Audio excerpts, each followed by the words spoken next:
퇴사라는 두 글자를 꿈꾸는 직장인들은 너무 많고 나가고는 싶은데 그렇다면 난 나가가지고 뭘 해먹고 살 수 있을 것인가. 퇴사를 하고 내가 선택을 한다고 하는 건 좀 위험성이 크잖아요. 그러니까 절박한 상황에 처하면 조금 극단적인 선택을 할 가능성이 많다고 생각을 해서 내 의사결정이 조금 제대로 이성적으로 판단하려고 하면 안녕 식구들, 안녕하세요 여러분, 소피님을 모셨습니다. 저는 8년 동안 열심히 회사를 다니다가 지금은 퇴사를 하고 회사원들을 칼퇴시켜주는 일을 하고 있는 엑셀 강사 박소피입니다.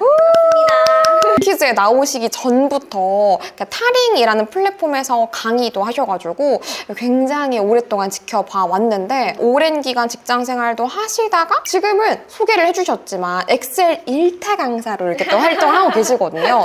어떻게 이렇게 바뀌는 삶을 살게 되셨는지가 궁금해요. 회사를 다니면서부터 조금씩 사이드 잡을 시작했던 거였어요. 그래서 원래 월화수목금 이제 회사를 다니면 토요일 일요일에 이제 오전 시간을 이용해가지고 엑셀 과외 조금씩 하고 강의를 2016년 정도부터 했어요. 엑셀 강의만 해본 게 아니라 스마트 스토어도 해봤고 블로그도 꾸준히 좀 써보려고 했었고 동대문 같은 데에서 귀걸이 떼우는 것도 해봤단 말이에요. 그 유명한 사입. 이것저것 시도는 다 해봤어요. 뭔가 해볼 수 있다는 거. 그렇게 해보다가 적성을 조금 찾은 것 같아요. 이제 여러 가지 중에 내가 했는데 생각보다 좀 쉽게 툭툭 되는 것? 그러니까 남들이 봤을 때는 오 그거 어려운데 어떻게 해? 근데 나는 이상하게 그게 너무 쉽게 되는 거야. 뭐 이런 거죠. 뭔가 내가 생각보다 남들에게 무언가 설명하고 가르치는 것에 재능이 있는지도 이래서 이제 엑셀 강의가 조금 더 제 주력이 됐고 저 같은 경우는 뭔가 퇴사를 하고 결정한 건 아니고 그래서 이제 어느 정도 여기서 이제 내가 이제는 여기로 넘어가도 괜찮겠다라고 한 시점에 이제 그렇게 이제 퇴사를 하게 됐어요. 퇴사라는 두 글자를 꿈꾸는 직장인들은 너무 많고 과거에 저도 그중 한 명이었고 나가고는 싶은데 그렇다면 난 나가가지고 뭘 해먹고 살 수 있을 것인가. 그러니까 이게 좀 되게 막막한 포인트 중에 하나잖아요. 그러면 퇴사하시기 전에 야금야금 좀 해보고 그중에 좀 매듭이 잘 풀리는 게 엑셀이어서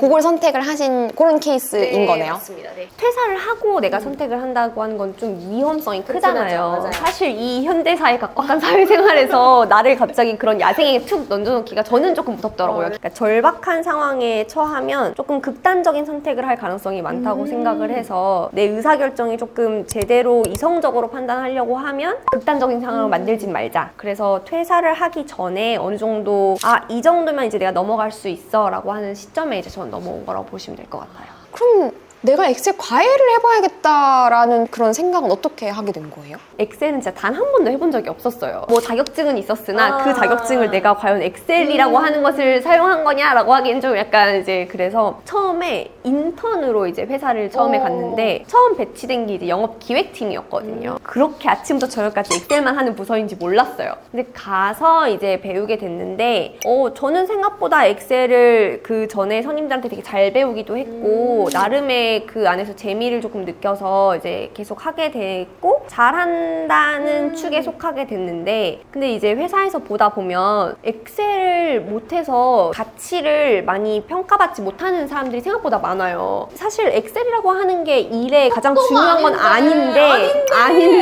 그 기술이 그냥 정말 살짝 모자라가지고 근데 그래서 그걸 제대로 못 평가받는 사람들을 보니까 좀 안타깝다는 생각이 들기도 했었고 그 지인의 추천으로 타링이라는 플랫폼에 뭐 이런 것도 있는데 라고 했을 때 엑셀 해보면 다른 회사 사람들도 좀 만나고 또는 대학생들도 만나고 재미가 있겠다 해서 시작했던 게 엑셀 이제 과외였고 물론 당연히 돈을 더 벌기 위한 목적도 있었고 엑셀을 못해서 능력이 없다는 소리를 듣는 직원 중에 한 명이었던 것 같거든요, 저도. 그래서 막 선배가 만들어놨던 수식 같은 거 걸어져 있는 거 있잖아요.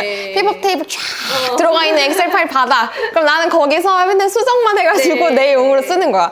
근데 제가 한 대 맞은 것 같다고 느꼈던 게 이제 우리 소피님이 딴 데서 인터뷰를 하셨는데 그런 사람이 내일 엑셀 발전에 취약하고 발전하기 힘들다라고 표현을 하셨더라고요. 그래서 이거 난데? 이러면서 봤던 기억이 있거든요. 물론 그거 하나 잘한다고 해서 바로 칼퇴는 불가능하지만 업무 효율성 자체가 달라지니까. 그쵸, 맞아요.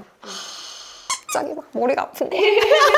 피님 인스타그램을 보면서 이렇게 신입사원 시절에 그 꿈의 시각화 그걸 이제 그리면서 했는데 시간이 지나고 보니 그게 효과가 어느 정도 있었던 거를 내가 증명한 것 같다. 그러니까 그런 피드를 올리셨더라고요. 근데 네네네. 저는 그거 보면서도 엄청 공감을 했었거든요. 그게 실제로 좀 어느 정도 도움이 됐다고 생각을 하세요? 되게 많이 믿는 편이에요. 저는 제가 원하는 거를 내가 뭔가 글로 쓰거나 말로 하거나 하는 게 굉장히 중요하다고 생각하거든요.